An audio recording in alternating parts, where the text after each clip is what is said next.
Just like the street lights lit this town, like a fire in a blaze, gotta burn it down. Can't be afraid to leave this out.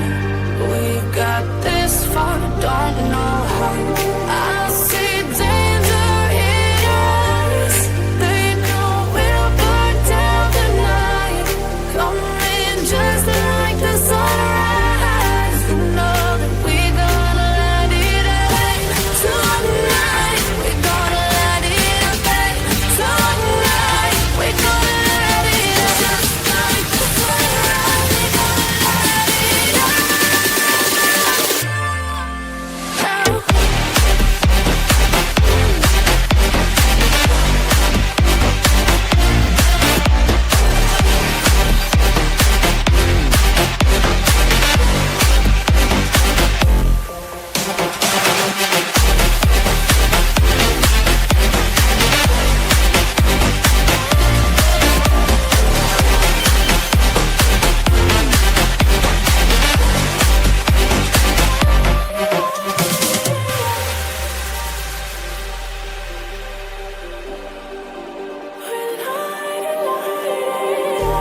Just like a spark that's breaking out. Can't make a stop, can't turn back now. We know that there's no room for doubt. No, we can't turn back now. I see danger in your eyes. They know we'll burn down the night. Coming just like the sunrise. You know that we're gonna let it rain. Tonight, we're gonna let it rain. Tonight, we're gonna let it rain. Just like the sunrise, we're gonna let it rain. Now.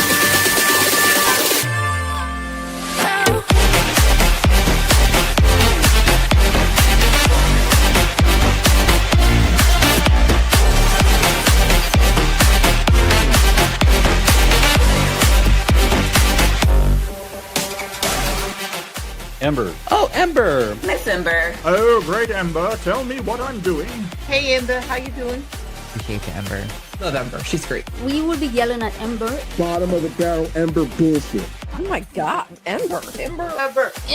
Ember. Ember. Ember. Ember. Ember. Ember. Ember. Ember. Ember. Ember. We love you, Ember. You rock at that, Ember. We're neighbors, Ember. Ember is the queen. What's up, Ember? I see you, Ember. I only have eyes for Ember. But hey, Ember is hot.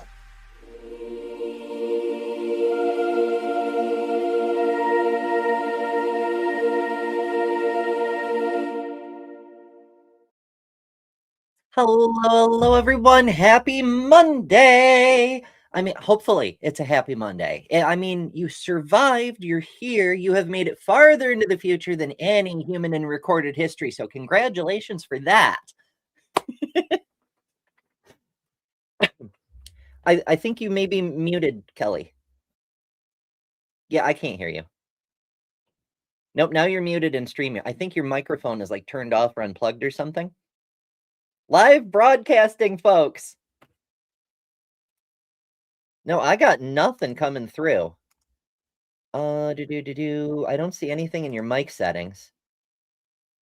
Yeah, I guess she's gonna pop out and try to come back in, reload, reset, all of those fun things. It's adventures, especially when you're just hopping from show to show like we are just now, because on Mondays we do our Job and Jug show all together, and then we come over here and do this show, and it's an adventure. So thank you for joining us. I hope you enjoyed the new intro. I am kind of liking that I moved the people saying my name to inside the countdown, because otherwise it would just get longer and longer and longer. There's a few more voices in there, you may have noticed. I'm sure you can spot a couple. Some of them go by pretty fast, but they're there. Oh yes, absolutely. So there have been developments also. I mean, first of all, we're coming to for the first time in 3D. We've upgraded the branding. The show has evolved again, as is the case, because it's sort of like the more people ask me what it is I do on my channel, the more the elevator pitch, as Maya calls it, has evolved. And basically what we've got going on here is we are doing deep dives daily.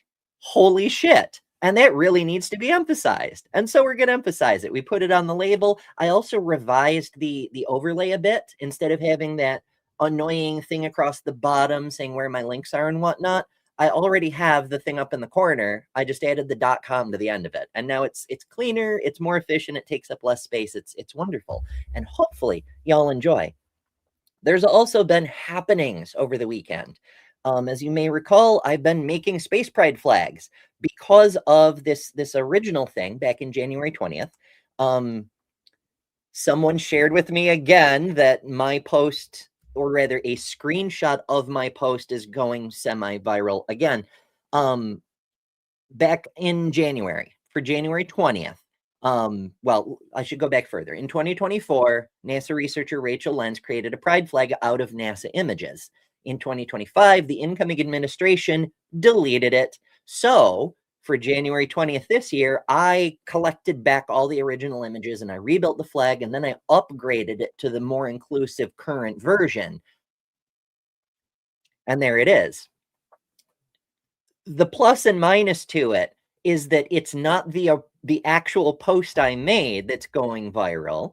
Again, it's a screenshot of the post, so that the person who took the screenshot is going viral.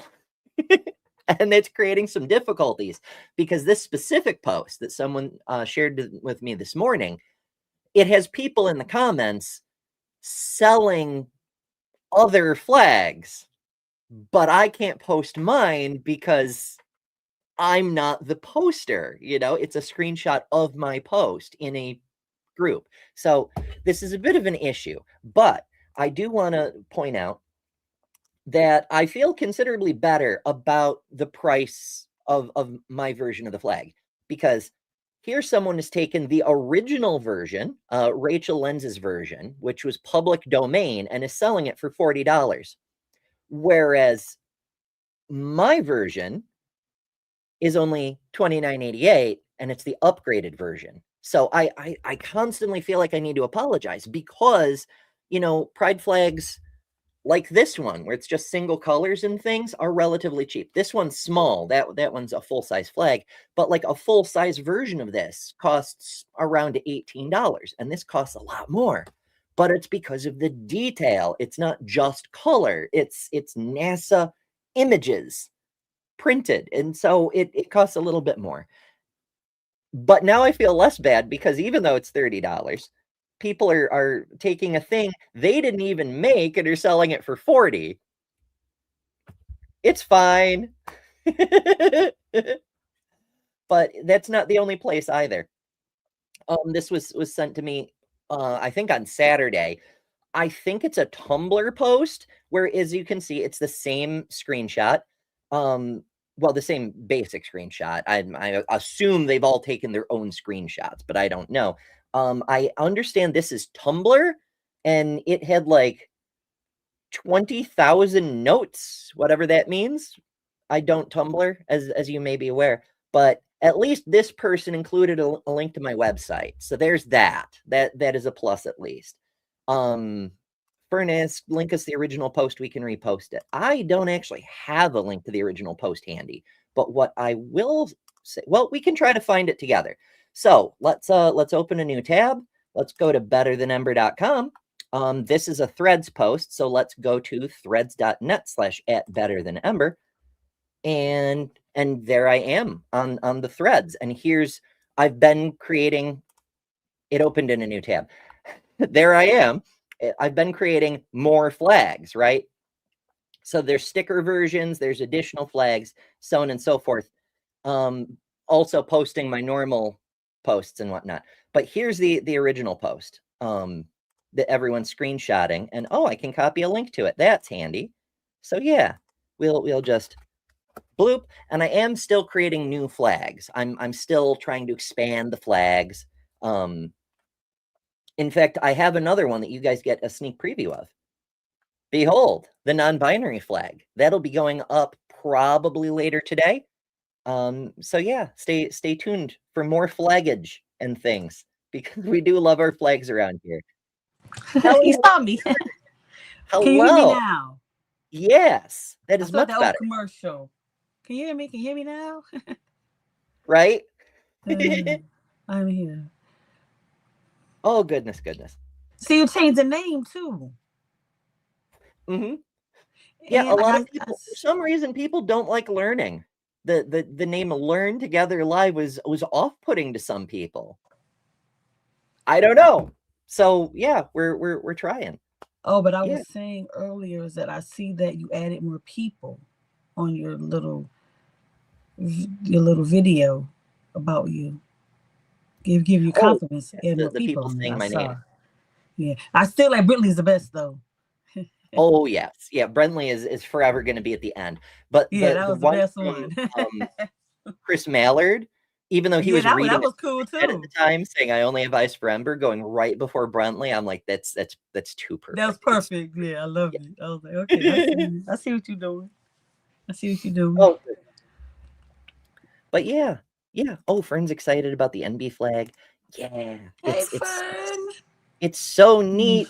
So I realize not a lot of people are super interested in space, but some people are. And for the people who are interested in space, this is Titan Enceladus, a Chandra X-ray image of Andromeda, and the I believe this is the Hubble Deep Field. No, this is a different one. This is a star cluster. I'd have to look up the star cluster, but it's a star cluster. Yes. So cool things. And I got a regular ugly one, but yeah.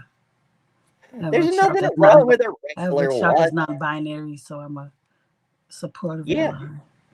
Yep. So I keep it not too far. It's good stuff. It's good stuff. Yeah. So, but yours is cooler though. Well, I mean, it's out of this world. I mean, I really liked what Rachel Lenz originally did, right? Like I because it was on NASA servers, I found the thing and I printed out like a really high quality version on normal paper because I'm very poor, and I hung it over my damn bed because it was so cool. It always bugged me a little that it was missing the intersex bit, you know, because I understand that's an older version of the Progress Pride flag and whatnot, but like, I'm intersex. I like being on the damn flag, you know? So upgrading it, very neat. And I wanted it to be available. Like I put the image out there, the same as Rachel did originally. The first image is just publicly available, but people were like, I want an actual flag. Please put it on an actual flag. So I like tried a few different ways. I came up with a print version. I'm like, I'm trying, but I can't find a full-size flag that I can print the detail necessary on.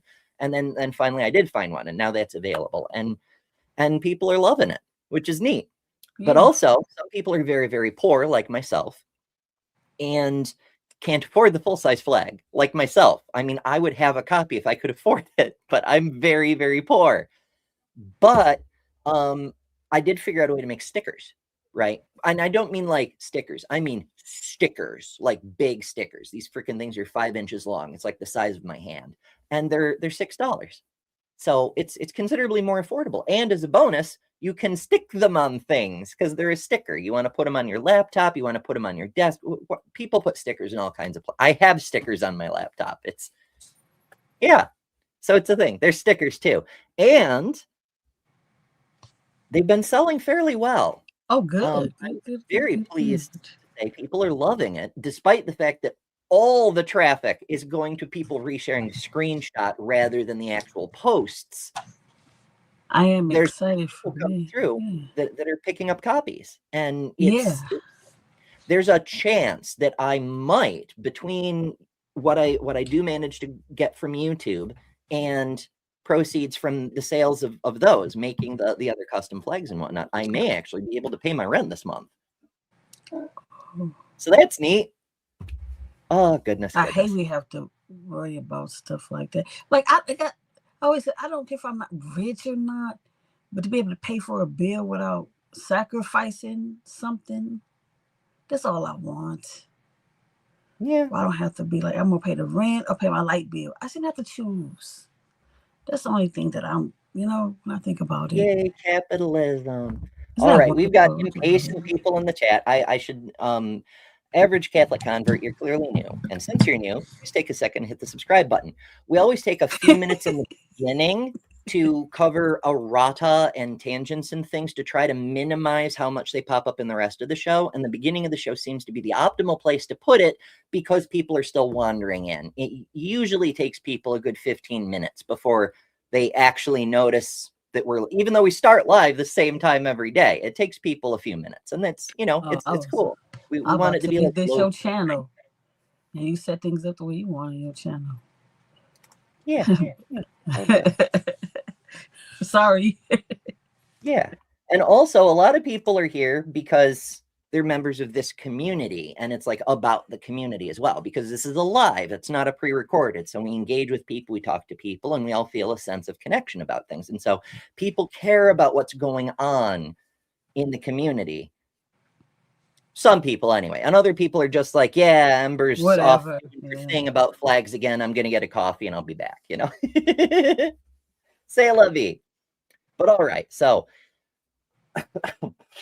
oh goodness.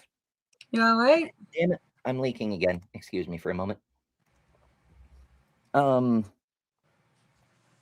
need to get more things to clean things up with. Oh goodness.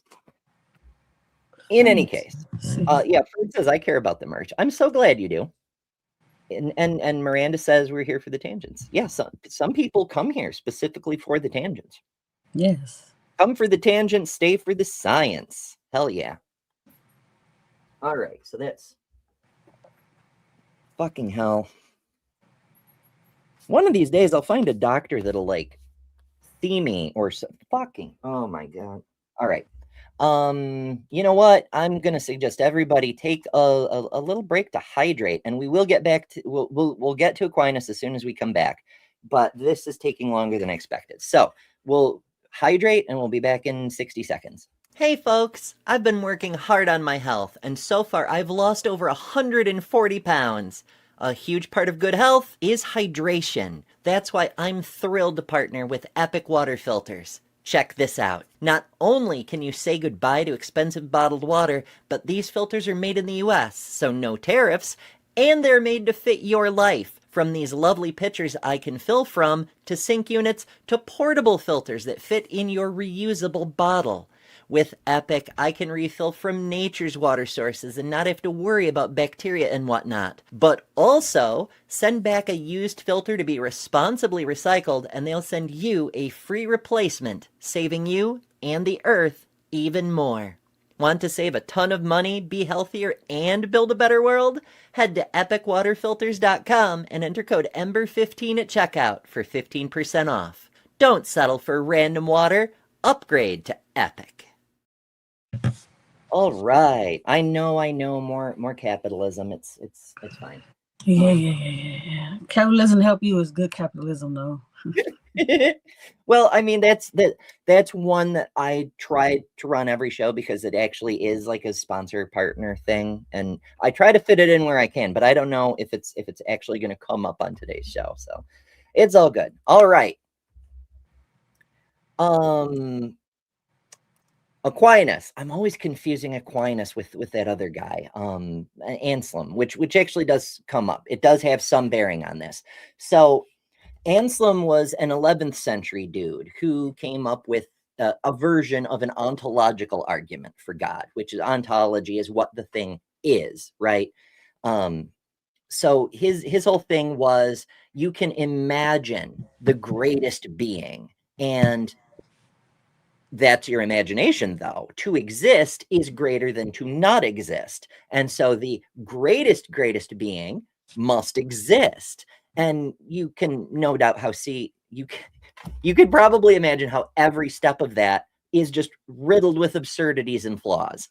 But the two worst errors are perhaps the arrogance to assume that the human mind can imagine the totality of God of this scope, and as if admitting that both the God is shaped and limited by human imagination, that the human mind's conception of what a God could be not only creates the shape of the God, but limits it to what humans can imagine, which is sort of telling on the fact that all gods are made up. And the other is the old heresy of proposing to worship a god different from the one described by the Bible.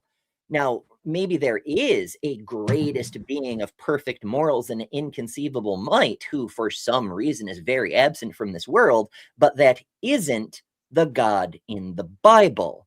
So Aquinas came along a couple centuries later, and he was like, nah, fam, you can't reason from your imagination, right? And other theologians noted that at the time. They were like, Anselm, if I can imagine the greatest possible island, and therefore to be greater would be for one to actually exist, then poof, I've just imagined the perfect island into being. If I imagine the greatest possible spouse, no such person magically appears. That you can't do that. That doesn't make any damn sense. It doesn't work.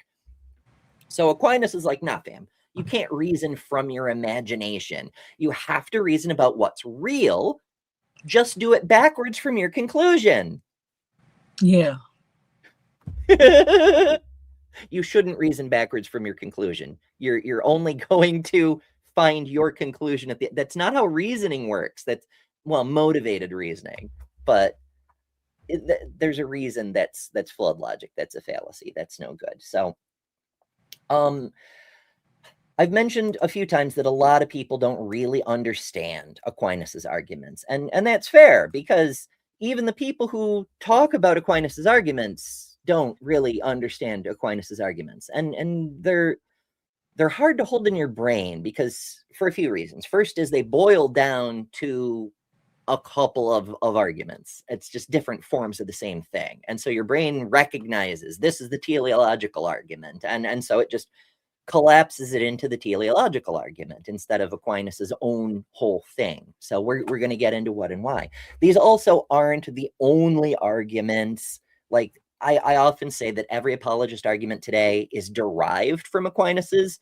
That's not entirely true. Some people are still using the modal or the ontological thing. They're combining Anselm's ontological thing with modal logic to give us the modal ontological argument, which is oh my goodness, that's the maximally great being argument. That's a maximally great being is not logically impossible, and so therefore in an infinitude of possible worlds must exist somewhere. And if a maximally great being exists in any possible world, then it must exist in all of them, and therefore it does exist in the actual world, which is a terrible argument for a bunch of reasons. It goes back, it is the same problem as the older ontological argument in that you can't imagine something into being, but also it assumes that the God proposed is not impossible,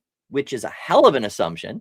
And also this whole concept of logically possible worlds, that's a bit of word trickery. I'm not going to get into the whole thing with that today, but it's a deliberate equivocation on a term in a way meant to mislead. So it's a dishonest argument on top of that. But most of all, it fails a reversal, a check of its own logic, which is to say, if there is any possible world where a maximally great being can't exist, then that maximally great being can't exist in any possible world and therefore can't exist in the real world. If you just reverse the logic, it fails. So fuck that. Another one is the tag argument. That's one that's been popular lately. Honestly, it boils down to a look at the trees argument with extra words to make it sound smart. It's the argument from intelligibility. You are able to understand things because the universe is intelligible. Therefore, God, for no reason, you know? See, I've heard of these things, but I didn't know what they were called. The different arguments they were called, but I've heard of them. But now you putting a name with the actual argument, the actually names for them. Yeah, people, they just throw out the names. They go the tag argument, but they don't explain what it means. Yeah, I didn't know. Yeah, I knew the arguments because I've seen people do them before, but I didn't know what the names were. So I'm learning today. I'm living and I'm learning. That's what we're doing today, here. We're learning together. Deep diving too into stuff that I didn't know about. Absolutely. That's the idea, folks. And also, Fern Lovebond has been a member for 14 Ooh, months. hello, Thank you, Fern. Fern. Appreciate it. Fern, we're very cheap here, folks. It only costs 99 cents a month to be a member. There's higher levels where you get more benefits, but at 99 cents a month, you get, the member chat to show your support. You get the evolving badges and things, which are pretty neat. But perhaps most of all, you get access to the custom emojis, most of which were voted on by the members. And there's a bunch of them. Kelly has an emoji. Lil, who's often here, has an emoji. There's a bunch. Mark has And emoji. right, the garlic bread emoji. There, oh goodness, so many. So thank you, Fern, and everybody else. For less than the cost of a cup of coffee, you can help support this channel, and you do get goodies for it. So please consider. It helps a lot. All right, let me see. Any other preliminary notes? Oh, Kelly Laughlin's here, sending a $5 super chat. Thank you, Kelly, and says, just spreading some Also, love. Kelly's has emerged. Hooray. We love to see it. Thank you. Super chats are another great way to show support. I very much appreciate it. Okay, so there are other formulations of arguments out there, like the tag, the intelligibility argument, or the modal ontological argument, MOA, or William Lane Craig's pile of unwarranted assumptions that he piles on top of the kalam. His variant of the kalam, of course, is everything that begins to exist needs a cause. The universe began to exist, therefore the universe needs a cause. Even if that were both valid and sound, which it isn't, but if it were, that does nothing to show you God. To get to God, Craig has to pile a bunch of extra shit on top of it. So the cause must be spaceless, timeless, immaterial, very powerful. He just makes shit up and decides it's God, It's unreal that this man who is widely recognized as the best apologist currently alive literally just makes shit up and declares God, It's fucking wild. So this is why we say all the arguments are bad arguments. But Aquinas's, they at least have some philosophical rigor to them, if not soundness. So all that introductory notwithstanding, here's a fellow that I tracked down who actually wants to, he spends, 2/3 of his video with introductory stuff, but he does actually talk about Aquinas's arguments. So let's hear what he has to say. To spell this out, let us give a sketch of each of the 5 ways. In the first way, we start with our experience of the order in the motion or change of things around us in nature. And careful study of what motion and change are leads us to conclude that there must be a first mover, or so he's skipping a few things. Now, he is just giving an overview, so I'm not going to criticize him too heavily for not really explaining, but he is still just kind of gesturing at the argument. He's saying order of motion in nature. Therefore, there must be a first mover. And by first mover, he doesn't mean the thing that put the first thing in motion. He means it in a hierarchical sense, which is to say there is an origin of the ability to move, from which all things moving derive their motion, which is to say time exists, because for things to move, time has to be running, time has to make sense, cause and effect need to work, right? So effectively, Aquinas is saying, because there is time, there must also be a God, and specifically my God, somehow, for some reason. Unmoved mover, or an ultimate source of change in things. In the second way, we start with our experience of an order of cause and effect in things around us. When we reflect carefully on what causality is, we learn that in order for there to be causes at work, there must be a first cause, or uncaused cause. In the third way, we start... Now, again, he's skipping over a lot of things. This is very similar to the first argument, in that there must be something that makes causes work. Not so much time for them to happen in, but a reason why they happen. So there has to be, and there's a bunch of baked in assumptions, right? Like there's this idea that there has to be a first cause because the only alternative is just causes forever. But there's no reason to rule that out. There is no actual reason to say that isn't the case, because when we look at nature, we see almost nothing has one single cause. Most events are a confluence of multiple causal factors. As we see from Aristotle, for example, he proposed that everything has 4 causes. And we'll get into that a little bit later too. The idea that there's one ultimate cause behind all causes doesn't actually follow, nor does it actually make sense. But if we hand wave that away, then it's easy to conceive of this idea that every chain of events is like a string of dominoes, and no matter how many chains of events you have going on, they ultimately all go back to a single domino, and that is what we call God. None of this follows, but that's the argument. Start by considering the order of contingent beings, things that exist but do not have to exist. When we reflect on things that exist but do not have to exist, we naturally ask, why do they exist? This leads to the conclusion that there must be a source of the very existence of contingent beings, and the source cannot not exist. The source simply is. In the fourth way, so this is a conflation of a few different concepts. It's a mix and mingle sort of thing. We're playing off what we mean by necessary being in a couple of different ways. When we talk about contingent beings, we mean a being or a thing, really, that doesn't have to exist. For example, my fan here, it doesn't have to exist. Someone decided to make it. But now that it's here, it can do things. It can be the cause of other things. I can wave it and generate a breeze. And now that I've received the breeze itself is contingent on a contingent thing made by a person who, following the same chain of reasoning, is also contingent. The person didn't have to exist.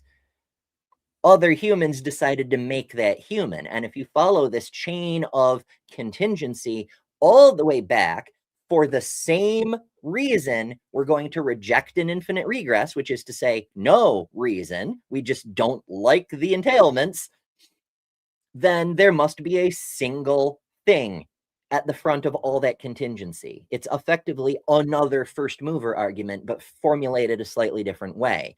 Or you could take it back to the first argument and say the fact that it's possible for contingent beings to be, there must be something giving being itself meaning, a entity, a describable something of the property of being. The same way with the first argument, we were talking about something that gives reality the property of time. So this whole beingness as a separate being, it's an interesting idea. It's extremely heretical, but there it is. We look at how things around us exist in grades of perfection, and the grades of perfection lead to the conclusion that there must be a perfect being, the source of being in everything else. And finally, in the that's again, I know he's super summarizing, and I really don't want to give him shit for it, but that is a terrible way to describe that. So again, just dealing with the summary. We're going to get into greater detail momentarily, but this perfect being argument is it's Anselm's argument over again. You know, it's saying there is low quality things, there are better quality things, therefore there must be a perfect thing. And if I can imagine a perfect thing, then there must be a real perfect thing, because it would be more perfect than the imaginary one. It's just reasoning to an imaginary conclusion in the argument. fifth way, we find in nature that let me explain a little bit more. It's like heat. It's saying some things have a little heat, some things have a lot of heat, therefore there must be a perfect degree of heat. There must be an ultimate heat, possibly even an infinite heat. You know, that doesn't actually make sense. to say any specific trait or property. It's easier when you just make a huge category error and declare certain things are more ideal and less ideal. And therefore, you substitute perfect for ideal at this specific trait, and you apply that across all possible traits. But now you're just mixing your categories like crazy, which is very bad reasoning. But if you do it with every possible trait, don't think about it too hard, blur the whole thing over with the word perfection instead of whatever trait would actually be indicated by that, then yeah, you can just smear it and not think about it and say there must be an ultimate perfect something. Things without intelligence act for the sake of ends. Honeybees work to produce honey even though they do not have intelligence, properly speaking. Things without... So this, okay, I'll get to this in a second. My Unfinished Journey mentions member chat, 6 months. Thank you, Journey. Appreciate that. Journey says, hail Ember, Kelly, and argument from wishful thinking. I mean, that's a good art. It's in fairness, it's not actually worse than the other arguments. It's more evidently worse, but it's not functionally worse, you know? It's interesting. It's interesting. Okay, so this one.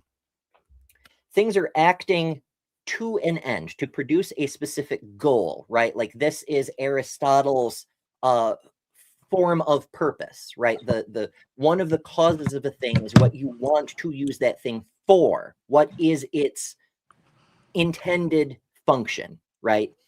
And so things without intelligence, like bees, as he puts it, are doing things aimed at a goal, a final cause, as it will, without the intelligence to do it. So there must be something behind them that's like you have to build the hive and make the honey and all this sorts of stuff. Something is giving them that priority structure. Now, we know today that animals have instincts programmed into them and selected by evolutionary pressures because the outcomes of doing the thing produce better results, like birds making nests. Like, even though birds do have some intelligence, birds don't have to learn how to build a nest. Most birds, some birds do.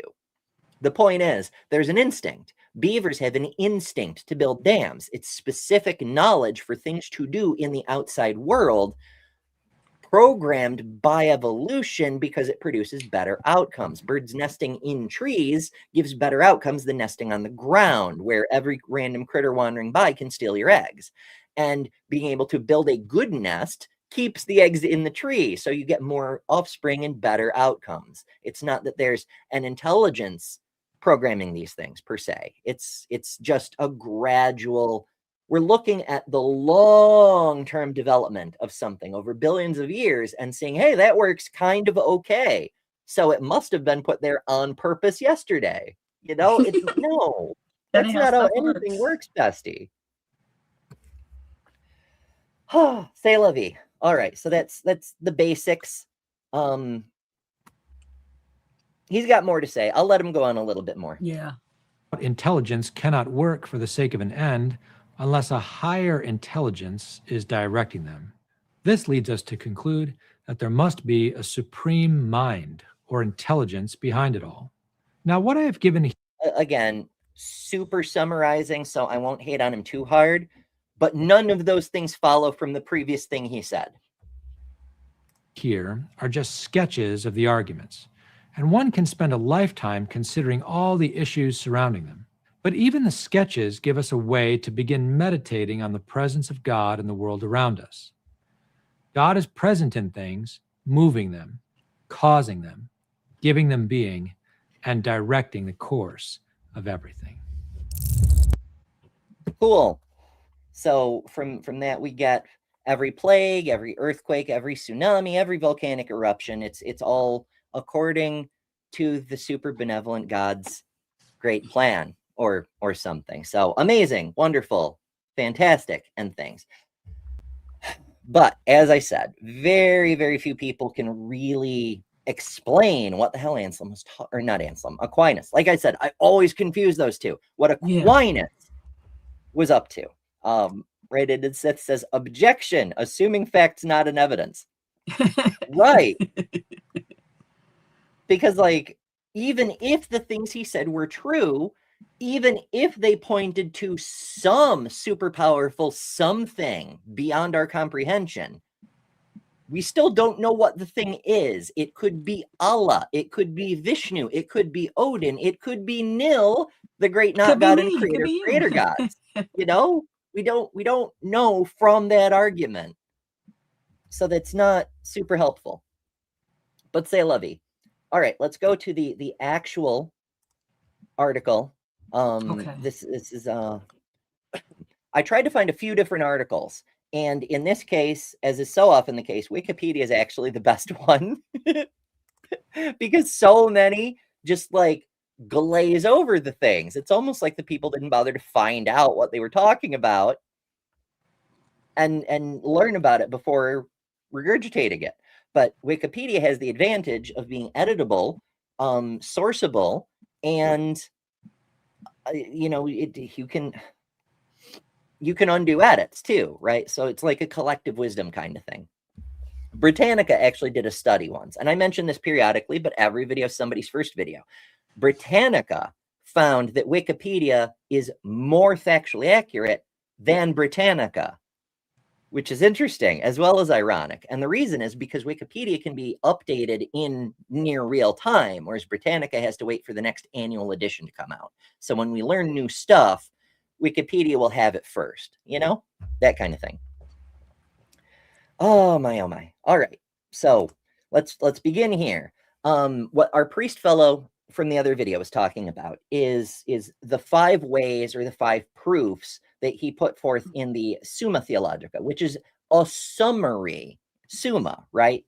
He does expand on these arguments more in other books. He never wrote a book specifically about any particular argument, but some of his other books, he will mention a specific argument and then delve much deeper into it, right? But he lays them out in the Summa Theologica, and it's very much like the priest said. There's the 5 arguments: the first mover, universal causation, contingency, degree, you know, the more perfect kind of thing, and the argument from the final cause. And once again, that brings us back to it's a teleological argument. It's what is the purpose of the thing? That's what shows design. Does it have a purpose? Was it designed? Which we get from Aristotle, the 4 causes. And it's wild to make in one argument there must be a single cause, and then in a single argument point to Aristotle's everything as 4 causes and only one of them is God in the same bundle of arguments. Like you'd see those are contradictory, right, bestie? Like if you're affirming there are 4 causes and only one of them is God, and then you're also saying there is one cause for everything, and that is God, your arguments are contradicting. Is there one argument, or is there one cause, or are there 4 causes? Pick one. It's fantastic. It's fantastic. All righty. I just feel like I'm decorations in this episode. I'm just learning stuff. I'm just sitting here. I don't really have much to offer, but it's cool. Yeah. Before we really dive in, how much do you know about Aquinas or the other arguments? It's so long ago. I know about the fallacies and stuff like that. But like I said, I know them when I see the caller or the host do them. But names, I didn't know the names of them. That's my only thing. So I couldn't really say that I know what this argument is or not. That's how I am with this, you know. So I'm learning the names of stuff, and so when I start debating, I can knock him out the park. But yeah, that's how I am in this today. But you know. Okay. Yeah, a lot of people never really dig all the way into it, you know? I mean, even people who are interested. And in fairness, once you learn the damn things, they start to fade from your brain again immediately because your brains are lazy. It wants to condense it down. And it's like, okay, that's a teleological argument. So I don't need to remember the whole thing. Just file it under teleological arguments, you know? I do remember learning about him when I was in college because I went to a Catholic college. But I didn't really pay no attention. I just did enough just to pass the class, the religion class. Yeah, But that was it's like a fun. few years ago, though. I also like this artwork of Aquinas. Yeah. It's very well done for its time period, but also Yeah. another Nice. video I came across. I'm just going to show you guys this real quick. It's oh shit, wrong button. I am live broadcasting, folks. Here in the corner it says philosophy, and I wish I'd seen that when I was making the thumbnail. Oh, well, that was cool. Yeah. I mean, also he's purple, but the philosophy, because he's a philo bro. He's saying if I can just argue wrongly enough, but with enough words spoken quickly enough, then people will be convinced I'm very smart. You know, it's the That sound like somebody Jordan else in the modern Peterson. day. What's that? Sound like somebody in our modern day. Yes, it's the Jordan Peterson school of philosophy. It's Yes. the just throw enough terms out there and people will go, wow, very smart, must be right. You know? Clean your room. Oh my goodness. All right. So he did expand on these a little bit more. This time I don't always go through articles point by point, but the background is useful. So let's go through the thing. So it says Aquinas thought the finite human mind could not know what God is directly. This is why he took issue with Anselm's argument. He's like, you can't know God. The human mind is not equipped for that. Instead, we have to deduce the presence of God using reason, seeing the effects in the world. And okay, I'm with you so far. So he said, therefore, God's existence is not self-evident to us, which is the fact that God is not self-evident is self-evident, because we can all just observe that God is not self-evident, or there wouldn't be any other religions, there wouldn't be any discussion. There might be people denying God, saying God is evil, or I will not bow, or whatever, but no one would be confused about whether there is a God, you know? Yeah. So, yeah. On the other hand, Aquinas also rejected the idea that God's existence cannot be demonstrated, although it is impossible to give a so-called propter quid demonstration, going from the causes to the effects, which is to say he can't show God is the cause and that cause is causing the effects, right? He can't pull back the curtain and show us God, nor can he show us a card trick that only God could perform, and therefore it must be God doing it, you know? It's instead he has to do it in reverse. He has to look at the trees and say only God could do that, therefore there must be God. And sadly his arguments reflect that. So the proposition God exists, he believed, can be demonstrated from God's effects, which are known to us through a so-called quia demonstration.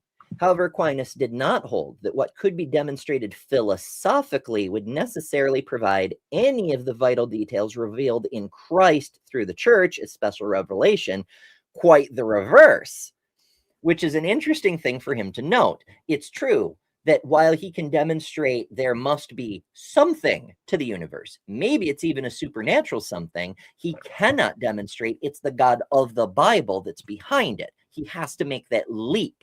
And that's a problem. That's a big problem. It's an insurmountable problem. But never mind that. He's also acknowledging that he has to do his reasoning in reverse. He has to start with a particular answer to his question and then build the question that produces the answer he wants, rather than looking at the totality of reality. Only look for the things that produce the answer he wants. He's trying to cherry pick the universe, and you're not going to get good answers that way either. So, for example, it says, while he would allow that in all creatures there is found a trace of the Trinity, yet a trace shows that someone has passed by, but not actually who it is. So you could say there's something that vaguely suggests Trinity in all things, if you presuppose it's there. For example, there's people who say body, mind, and soul. Ta-da, Trinity. But of course, you're doing the same thing. You're taking reality and you're trying to cherry pick it in such a way that it creates the impression of your preferred conclusion. There's also mind-body dualists who say that the mind is the same thing as the soul, so you have mind and you have body. That's only two. It's not a trinity. Or you could do it in 4 parts or 5 parts or only 1 part and say that the mind is a product of the physical brain, so there is only body, you know? So what you're choosing to represent the thing as doesn't change what the thing is. It doesn't change the ontology of it. And doing it in a dishonest way in order to reach your preferred conclusion is dishonest. Yeah. So there's that. But as Aquinas correctly notes, a trace shows someone is past, but not actually who it is. So again, even if his arguments were both sound and valid, which they are not, to be clear, they are not. But if they were, it shows you there's something we don't understand about the universe, not what or who, or even that it's a single what or who that thing is. We find a footprint in the woods, but we can't even tell if it's a human footprint or a bear. That's not super useful, you know? No. And here we are arguing if it's even a footprint. So categories. The first, Jesus, I don't know if you can hear, but like the robots are having a rebellion upstairs. There's like a vacuum fighting with a Roomba, and probably they're chewing on I'm the glad Wi-Fi. I don't hear. And I'm surprised my son sounds is like so quiet. chainsaws fighting, you know, like it's wild. My son is quiet. I'm Live so broadcasting, folks. Oh yeah. It's always very loud at my house. Very, very loud. All right. That's so rude probably to me, not though. going to clear up That is super rude. quickly, but I do want to take a quick break because I've been talking a lot. Yeah, because I haven't said so- really much because I don't really have much to offer, but just to listen. So it's like your show, and I'm just the model. So yeah. I couldn't hear any of that because it's very loud here. Oh, that's no. Let's I was see. just saying, yeah, because I don't have much to offer, but just being model for the show today.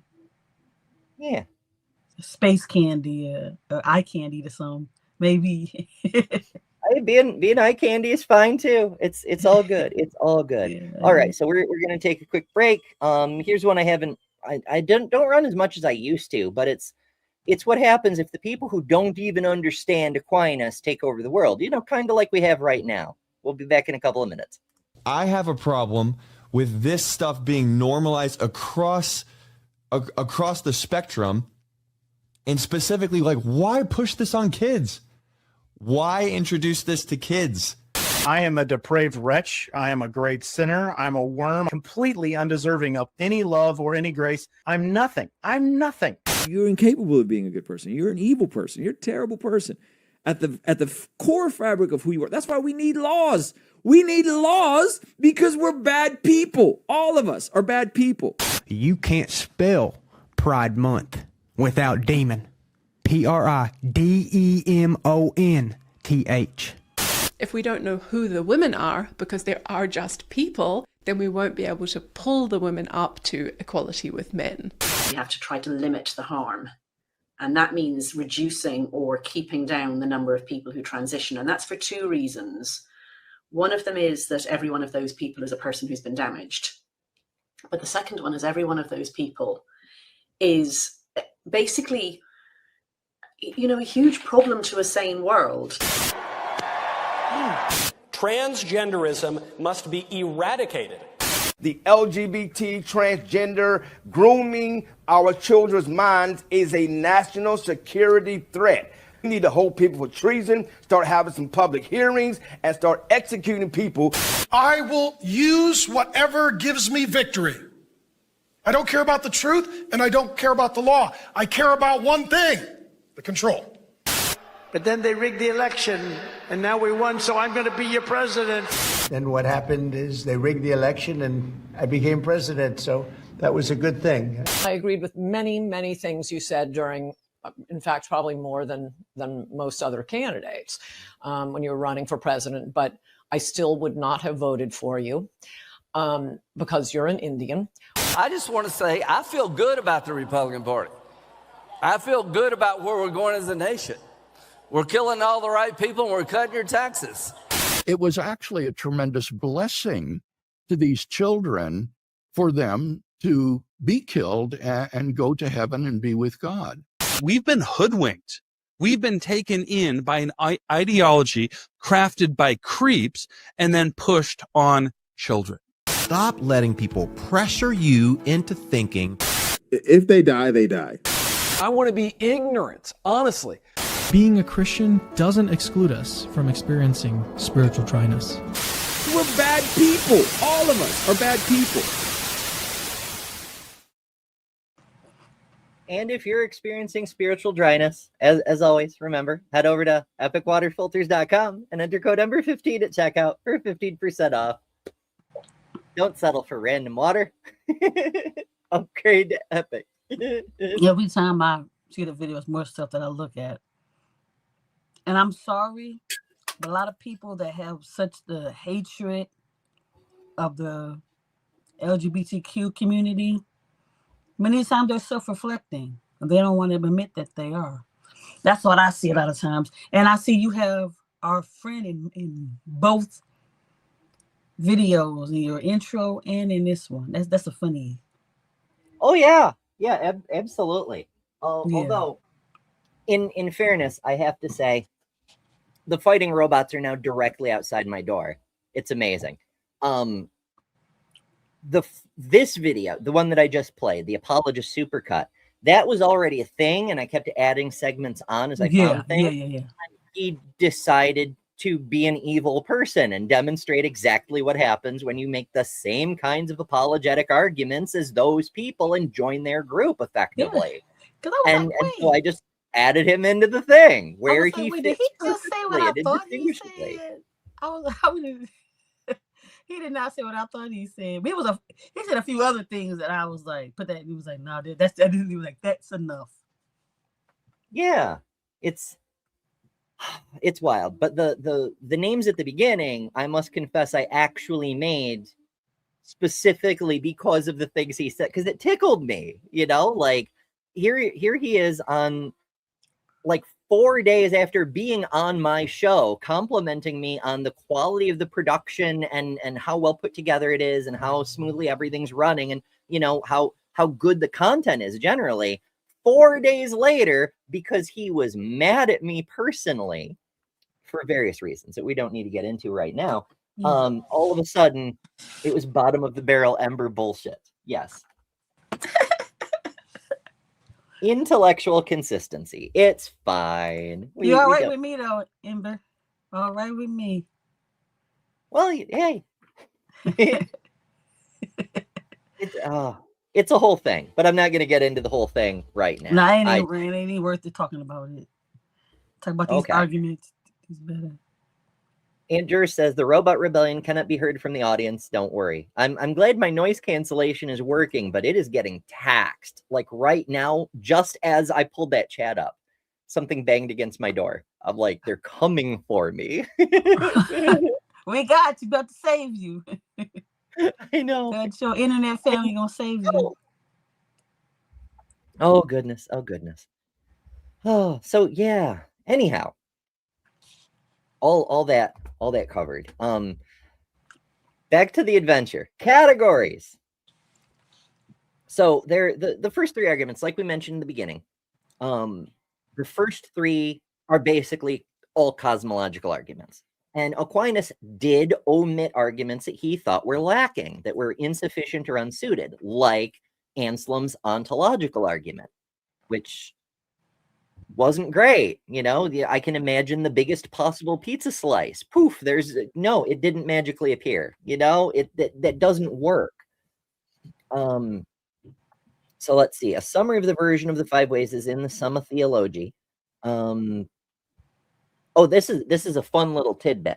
The Summa uses a form of scholastic disputation, which is a literary form based on a lecturing method. And we use this in debates and discussions sometimes. A question is raised, and then the most serious objections are summarized. Then a correct answer is provided in the context of those objections, then the objections are answered. We do this with evolutionary theory, with relativity, with germ theory. You know, it's a great way to understand something at a deeper level and also present some of the more common arguments and how to deal with them. The drawback is that people who aren't experienced with critical thinking, who are put into that kind of environment, might think that's all the possible arguments against the thing, when it's just some of the more common ones, you know, some of the more serious ones. But that doesn't mean there's never going to be any criticism, because remember, every model is wrong, but some of them are useful. We're never assuming anything, whether it's gravity or evolution, is absolutely correct, just that it's the most correct we've gotten so far. And we're all eagerly anticipating the day the next discovery changes the paradigm again and we learn new things.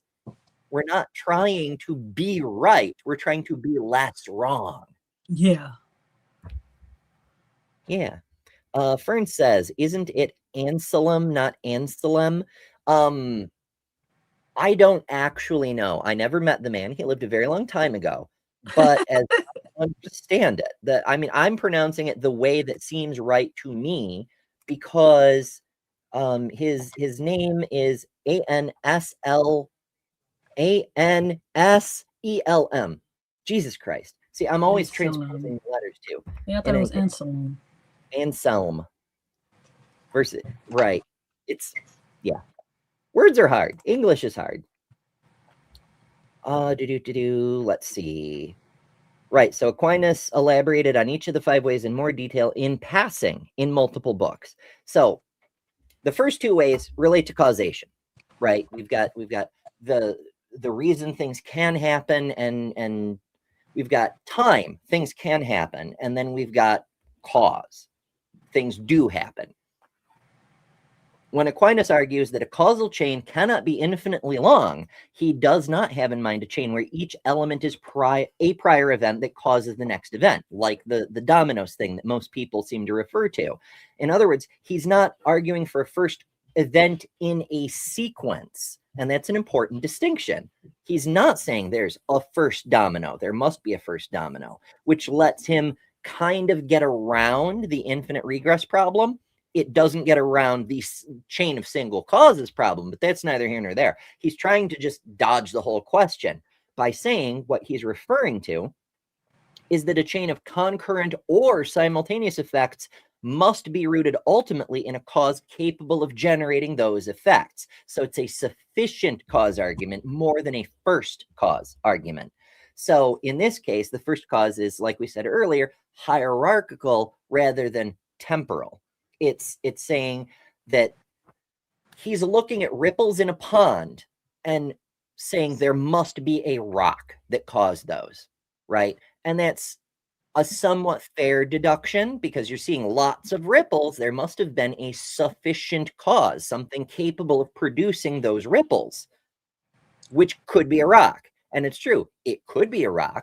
Does it mean the fact there are ripples means it must be the maximally greatest rock ever, or it is the source of all ripples? Of course not. It's a rock causing ripples, or possibly not even a rock. It could be a dragonfly landed on the water briefly and took off again and caused ripples, or any number of a fish popped up from the bottom and grabbed a bug. You know, there's a lot of things that cause ripples. You can't just say, I thought of a rock, therefore it must be a rock, and therefore it must be the greatest rock full of all the properties of rockness, you know? No.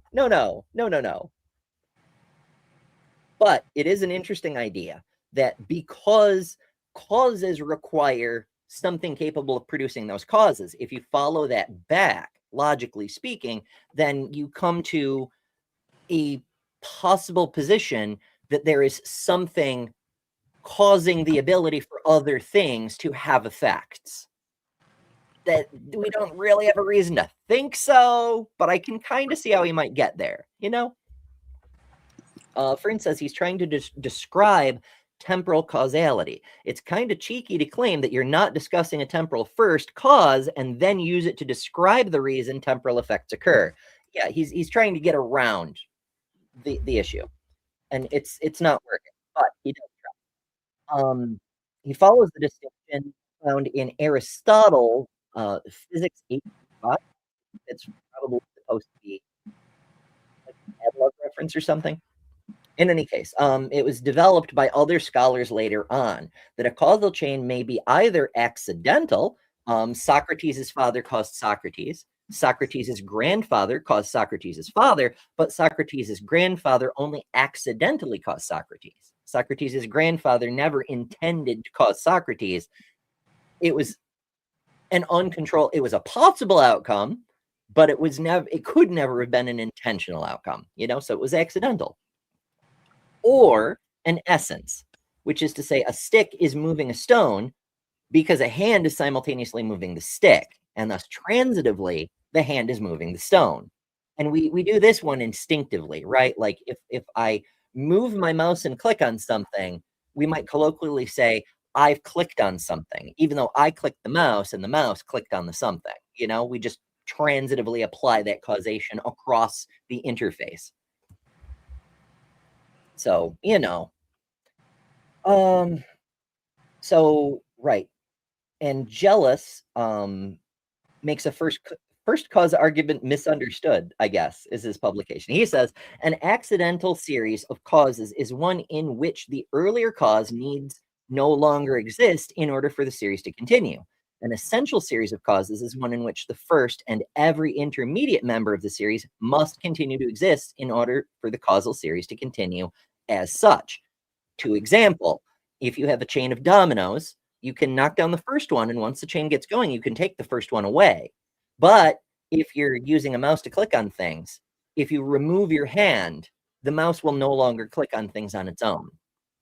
All the elements have to continue to be there for the transitive version to work.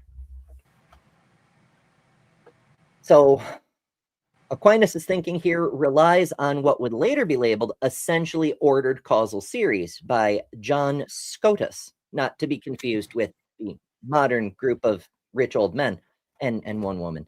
Well, two women, if you want to count. Yeah, never mind. In Duns Scotus, it is a causal series in which the immediately observable elements are not capable of generating the effect in question, and a cause capable of doing so is inferred at the far end of the chain. Now, that is a thing that makes sense. Like, for example, lightning is a popular one, especially with the ancients, before we figured out the basics of electricity.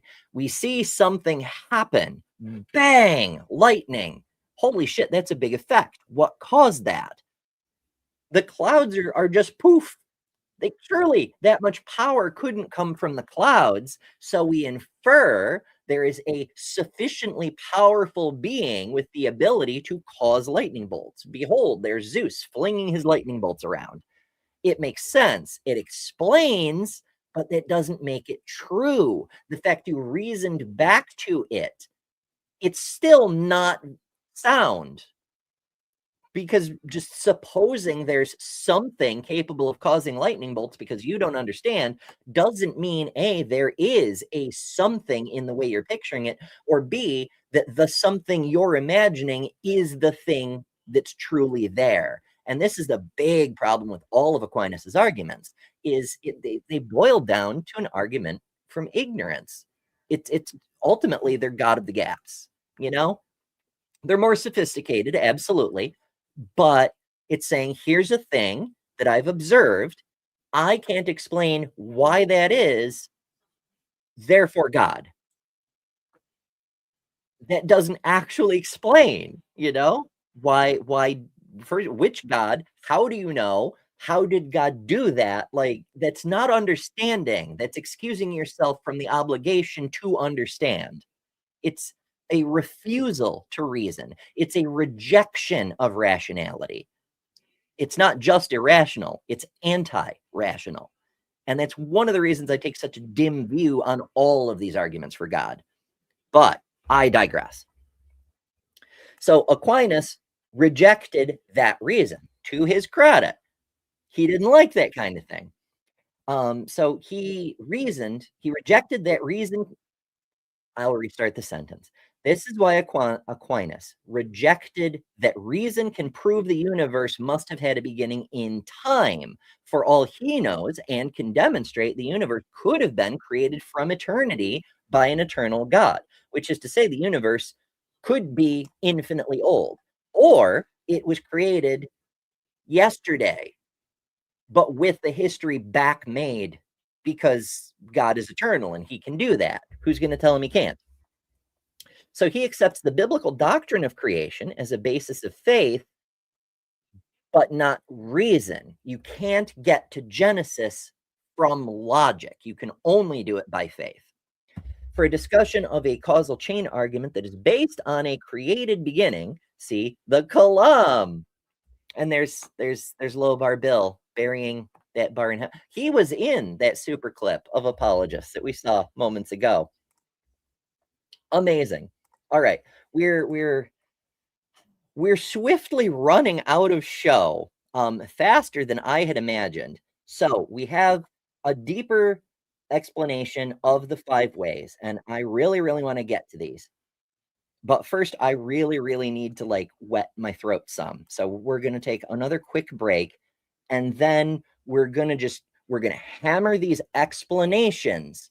And if there's time, I'll break them down more than the article does. But I want to make sure we get through all 5. You already know my thoughts, so let's make sure we cover as much detail as we can. And let's do. It shouldn't take this long to find a freaking thing. Let's do Lil's Puppies. Yay. Meet Kip, named after a biblical scholar, holds 0 degrees, yet remains deeply authoritative. At Kip Academy, she teaches advanced disciplines like ethical trait distribution, comparative couch theology, and vigorous face licking. Questioning authority is encouraged. Not all treats are created equal. Each snack undergoes rigorous evaluation using the sniff, lick, and stare methodology. Some are rejected, some are accepted, some are declared non-canonical. Ask Kip about theology, ask Kip about life, ask Kip if you should go outside. She will not answer, but she will judge you. Kip, named for a scholar, correct about vibes. Hell yeah. And Fern says, I love Jess's narration. And it's true. It's true. Jess has her own channel, How to Rule an Asteroid, here on YouTube, where she does a whole bunch of cool videos, including one of my favorite series, Extinct Explained, where she talks about things that are extinct and then explains why. And they're really well done, and her voice is so great, and all the graphic work she does, she's so delightful. So absolutely subscribe, check out what she has to offer. It's not just silliness like this, but also their silliness, and it's just wonderful. And she doesn't know how perfect her voice is for that kind of narration. It's just, I don't know. I'm probably biased though, but c'est la vie. In any case, all right, we're back. First way, argument of the unmoved mover. Summary. In the world, we can see that at least some things are changing. Whatever is changing is being changed by something else. If by that which is changing is itself changed, then it too is being changed by something else. But this chain cannot be infinitely long for no reason. So there must be something that changes others without itself changing. This everyone understands to be God. The problem, of course, is that you can actually have, first of all, multiple causes, not just one thing changing another thing. Multiple things are at work at any given time. Another is, even if it were one thing, just to keep it simple, you could, for example, have a train track with the train just going around and around and around. Which car is pushing the other car? A thing can both push and be pushed. And in fact, you'll find that in reality, that happens. That is, if I push my hand through the air, I'm pushing air molecules. But those molecules push other molecules. You can't have chains of events do happen with things depending on other things, and they can go around in a circle. Like those air molecules that I displaced, they're displacing other air molecules, which displace other air molecules, which eventually will displace other air molecules that push back on me very gently. But I'm effectively pushing on myself to some extent through lots and lots of steps in between. So that doesn't actually hold up. And also saying this thing that we observe, we understand to be God. No, because again, there's that big jump. Here's a thing, therefore God. And that's just not how anything works. I know I'm explaining instead of just reading the damn thing. I'm bad at this job. But you know, y'all come here for my thoughts. So there we go. Explanation. This argument is a summary of a much longer argument, and oh my goodness it is, which is in the Summa Contras Gentiles, which I probably mispronounced very badly because I'm an American and we can't pronounce things, which is itself a summary of a much longer argument given by Aristotle in both the physics and the metaphysics. Most arguments in the Summa are shortened arguments of much longer disputations, hence why some translate Summa Theologiae as summary of theology, rather than summa being the, collective, things added together. But details. Aquinas uses the term motion in his argument, but by this he understands any kind of change, more specifically a transit from potentiality to actuality. For example, a puddle growing to be larger would be counted inside the boundaries of Aquinas's usage. Since a potential does not yet exist, at least in a world with causality, such as our own, it cannot cause itself, and therefore can only be brought into existence by something else already existing. Now this is a different layer to the causation chain. It's saying you could not bring yourself into existence because something has to exist to bring you into existence. So, there's your mother and your father, and they have mothers and fathers, and they have mothers and fathers back and back and back. And therefore, even though this chain of just two causes for every living person yields two more people, and so it keeps spreading. 4, 6, or 4, 8, 16, 32, 64, and so on. From this, the fact that you go back a few generations, you need, 500 plus causes to make one you, means there must be somewhere at the end, somehow, as that number keeps getting bigger and bigger, there must be one single cause. Somehow, for some reason. And also, this unknown single cause that we're presupposing exists must be my God specifically for reasons. I apologize. I am trying so hard to present these arguments as reasonably as possible, but they offend me with how obviously absurd the entailments of them are. And the fact that this gets passed off as the greatest intellectual works of apologetics, it just, that alone, if I were a believing Christian and I saw someone hold these up and say, these are the best, the most intellectual, etc., this being this bad would make me deconvert. I would say clearly this thing I believe in cannot be true, because if it were true, there would be arguments that don't suck. I get a little worked up sometimes. So, Miranda says, we can read Wikipedia for ourselves. Your additions are what make the show good. I appreciate that. I do try to add some value. That after all is what we're here for. It's not just finding the specific sources and things. Okay. So yeah, potentiality to actuality. And we've heard people say stuff like, ultimately the argument for God is that he is the actualizing actualizer, as if that made sense. And there are people who can explain it in a way that seems to make sense, but really it's saying, here's a thing that never came into existence, that causes other things to exist. And therefore it may be not in existence. You might not be able to find it because it's outside of existence. Think of it sort of like a midwife, right? Like a mother is pregnant and she's about to give birth. and the baby needs help to come into the world. Now, the baby's already technically physically present in time space. It's inside the mother's womb. But to breach that boundary between the potentiality of being born and the actuality of being alive as an independent organism in the world, you need the midwife. The fact that the midwife carries the baby through that portal of potentiality doesn't mean the midwife is forever part of the baby's experience, or that the baby had to be present in the womb.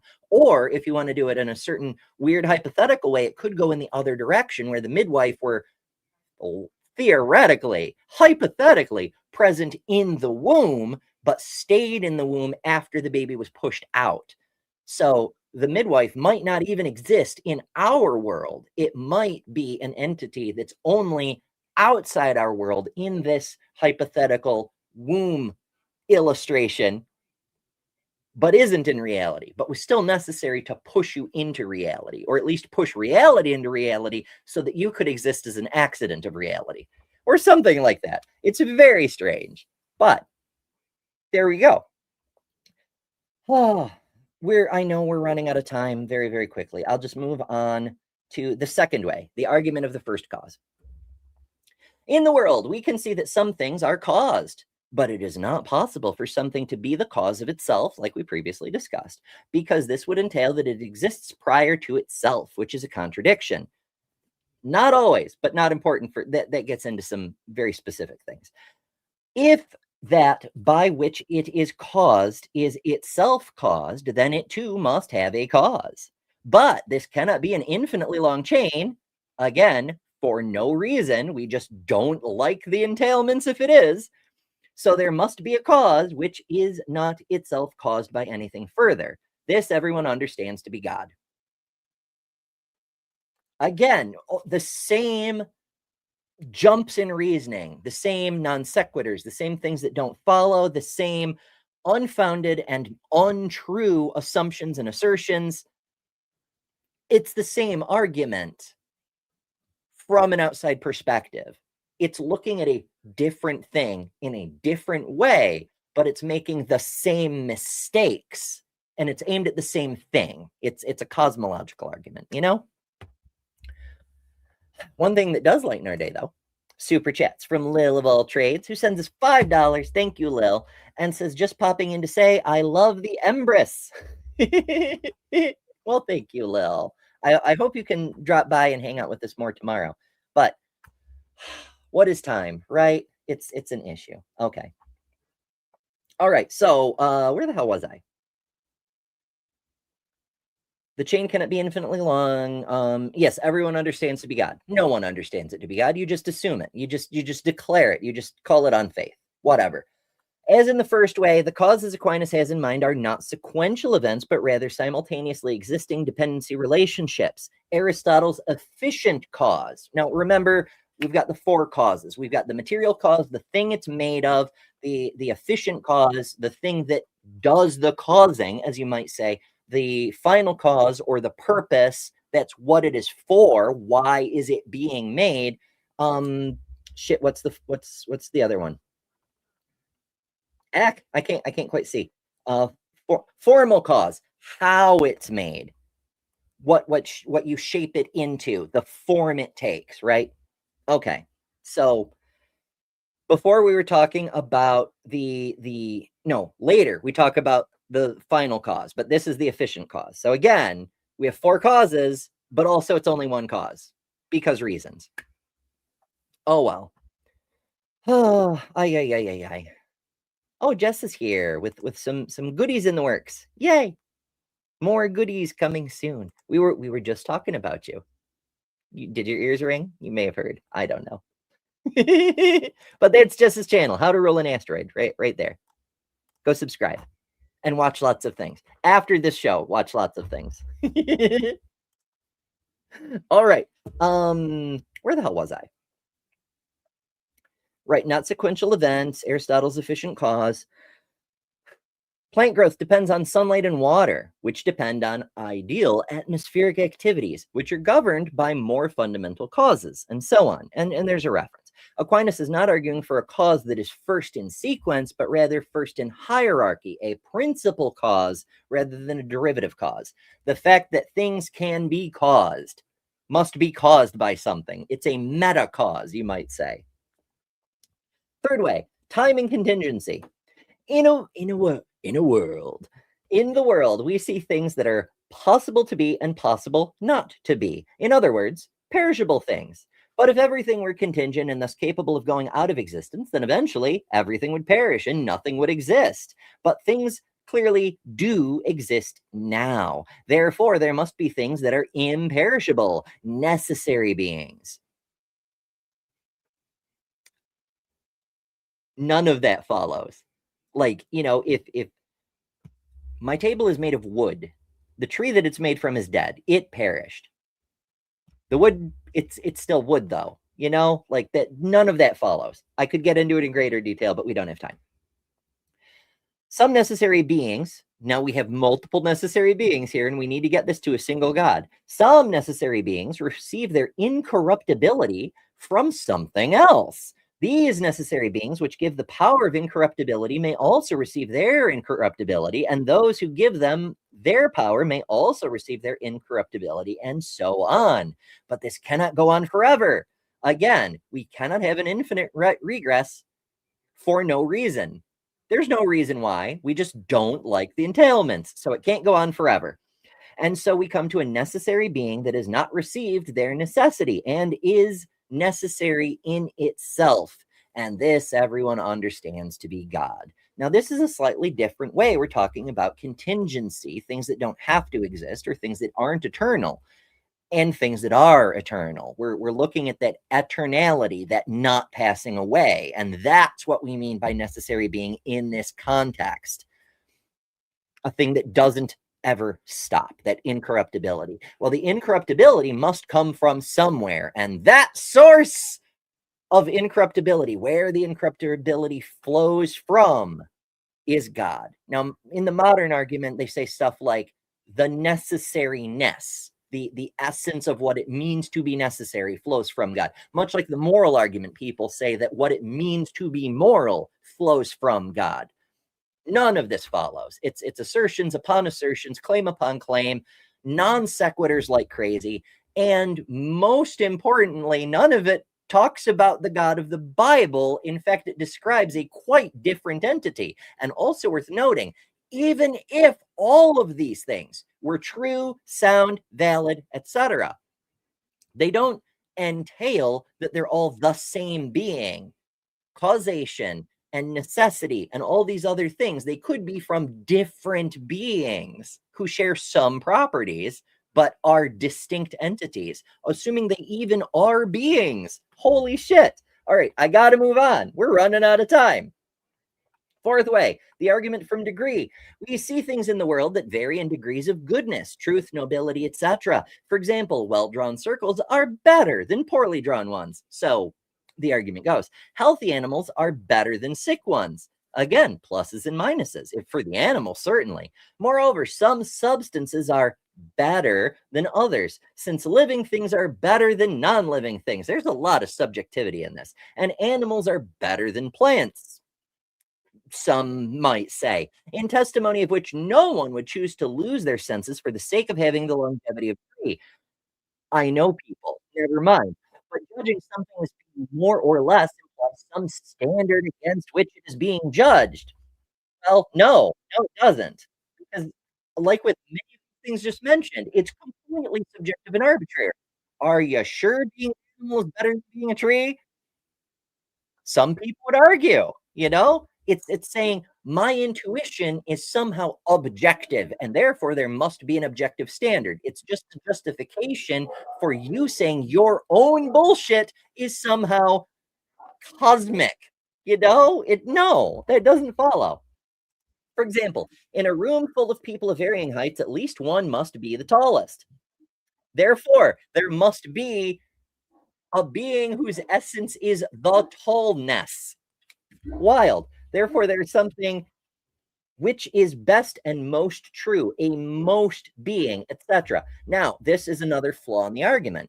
In a room, there is someone who must be the tallest. Cool. The fact that someone is, half an inch taller than someone else, is that the same as being infinitely tall? Are they the incarnation of the essence of tallness just because they happen to be the tallest in the room? What happens if we treat them that way? We declare they are God because they are the incarnation of the attribute of tallness, and then Charles Barkley walks into the room. Like, what are we doing? This is absurd. Therefore, there is something which is best and most true, and a most being. Aquinas then adds the premise: what is most in a genus is the cause of all else in that genus. Now, by genus, he doesn't mean the biological sense. He means a descriptive category, right? Like a genre of music, for example. What makes punk, punk? What makes rock, rock? What makes country, country? Whatever it is that is the defining quintessential element of those genres, there must be a most of it, right? And therefore there must behind that most be an infinitude of it, and therefore that is God. And so we have this is flat earther thinking when you break it down, right? It's like a person in Johannesburg and Sydney and Santiago all looking at the Southern Cross, but according to the model, they're looking in 3 different directions instead of all looking in the same direction. You're saying there's one God, but you're looking in all different directions, an infinity of directions. It's fucking crazy. But here we go. From this, he deduces that there exists some most good being, which causes goodness in all other things. And this everyone understands to be God. Same problem. Non sequitur, just assuming your conclusion. This is why Aquinas is so frustrating. And again, to his credit, he rejects some arguments that are even worse. But all of his arguments boil down to this: I have observed a thing. I've done a reasoning about this thing, which may or may not be true and accurate. Therefore, God, with no fucking connection. It drives me batty. And he's the best there ever was, kind of thing. All right, final argument. We see various objects that lack intelligence in the world behaving in irregular ways. Stones always roll downhill. Water flows to the lowest point and seeks its own level, to borrow from the flat earthers. Planets go around the sun. Things are orderly. Cool. This cannot be due to chance, since then they would not behave with predictable results. Kind of. It's not, the universe is not random, is what we're saying. Gravity pulls things downward, for instance. Yes, there are forces in play that regulate some functions of the universe in certain particular ways. Yes. So their behavior must be set, but it cannot be set by themselves, since they are non-intelligent and have no notion of how to set behavior. Therefore, their behavior must be set by something else, and by implication, something that must be intelligent. This everyone understands to be God. It's the same. It's the same. It's observation, therefore God, with no connection. But also, notice how different this is from the way the friar we saw at the beginning talks about it, where he was saying how bees do things that seem intelligent, and therefore they must be guided by an intelligence. Whereas here, we've just got a straight up teleological argument. The universe is fine-tuned for the things to happen the way we see them happen, and therefore there must be a fine-tuner, someone who's in control, or at least did the planning ahead of time to set it up that way. Things can't choose to be attracted by gravity because they're just things. They have no intellect. So something else, an intellect, for some reason, must have made that choice for them and caused them to be attracted to each other. None of it follows. None of it makes sense. But it sure does sound fucking impressive if you're talking to someone who has no philosophical training. Yay. Christendom or something. Goodness. All right, we ran a little bit over, but it's not bad. I appreciate y'all very, very much. This was a lot to get into, and despite that, we managed to cover it.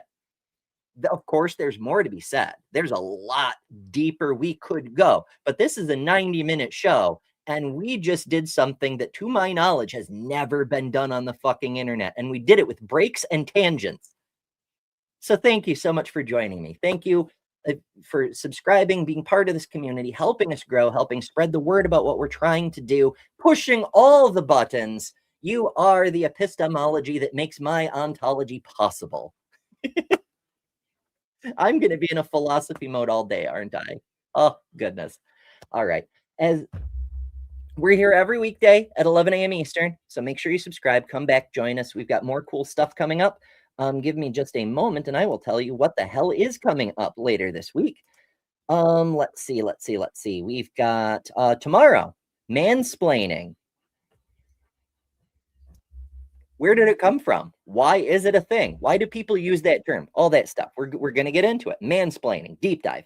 Wednesday, history's hero puppers. Now, most everybody has a favorite famous dog, but we're going to really look into some famous dogs and their stories. It'll be fun. I hope you join us. Speaking of stories, women serial killers. That's a thing.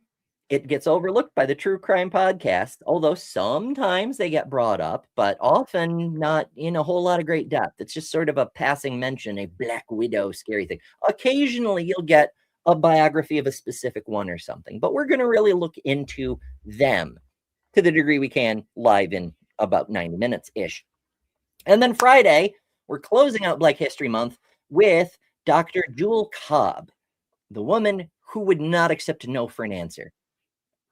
You'll see why. There's more good stuff coming up and more things in the work besides. So I hope you stick around. I hope you join us. And I hope to see you again very, very soon. My voice is just about done for today. So thank you. And as always, remember, folks, you don't have to go something, therefore God for no fucking reason, because you are better than religion. Toodles. Mwah.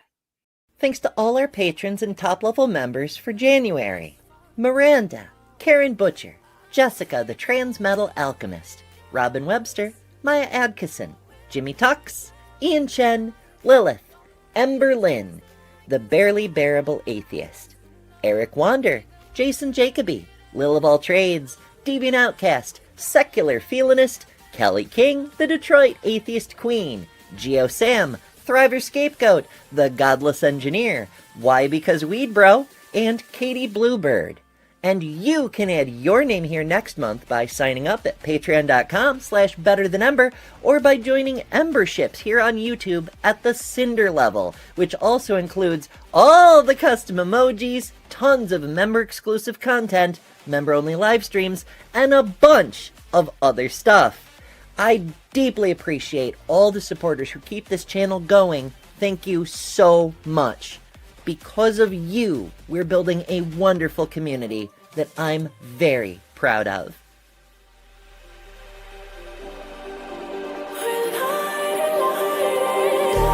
Just like a spark that's breaking out, can't make a stop, can't turn back now.